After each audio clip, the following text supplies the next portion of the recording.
आज का बाइबल का वचन अय्यूब का ग्रंथ अध्याय 38 वचन 1 और 8 से 11। दूसरा वचन संत पौलुस का कोरिन्थियों के नाम दूसरा पत्र अध्याय 5 वचन 14 से 17।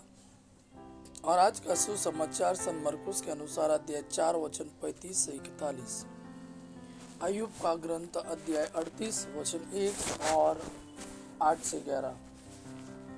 प्रभु ने आंधी से अय्यूब को इस प्रकार उत्तर दिया।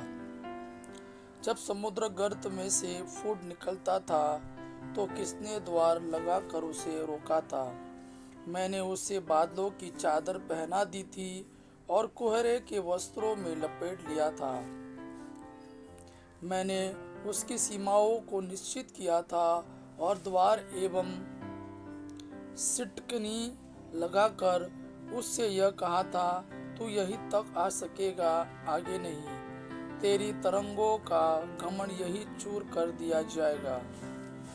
आज का दूसरा वचन संत पौलुस का कोरिन्थियों के नाम दूसरा पत्र अध्याय 5 वचन 14 से 17।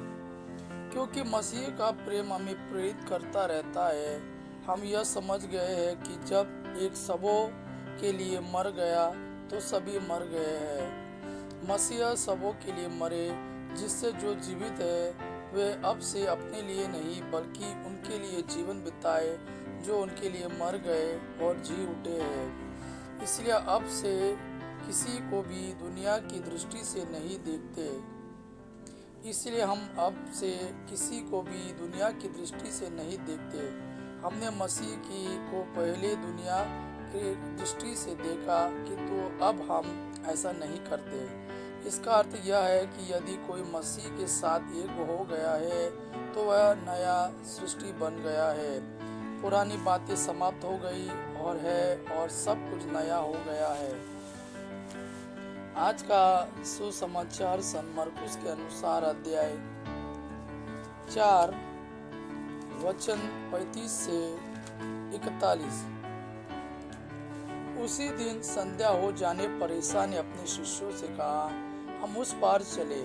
लोगों को विदा करने के बाद शिष्य ईसा को उसी नाव पर ले गए जिस पर वे बैठे हुए थे। दूसरी नावें भी उनके साथ चली। उस समय एकाएक झंझावात उठा। लहरें इतनी जोर से नाव से टकरा रही थी कि वो पानी से भरी जा रही थी। ईसा दुम्बाल में तकिया लगाए सो रहे थे।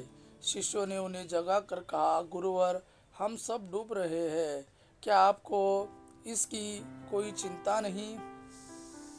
ईसा डुम्बाल में तकिया लगाए सो रहे थे।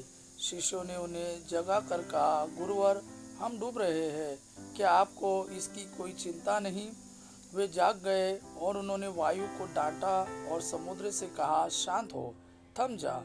वायु मंद हो गई और पूर्ण शांति छा गई।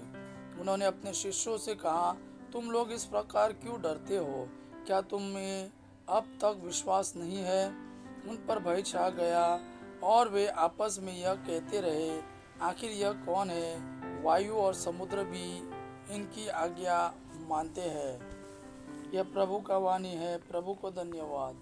आबा पिता की महिमा और पुत्र यीशु का प्रेम आप पर सदा सर्वदा बना रहे। आमेन।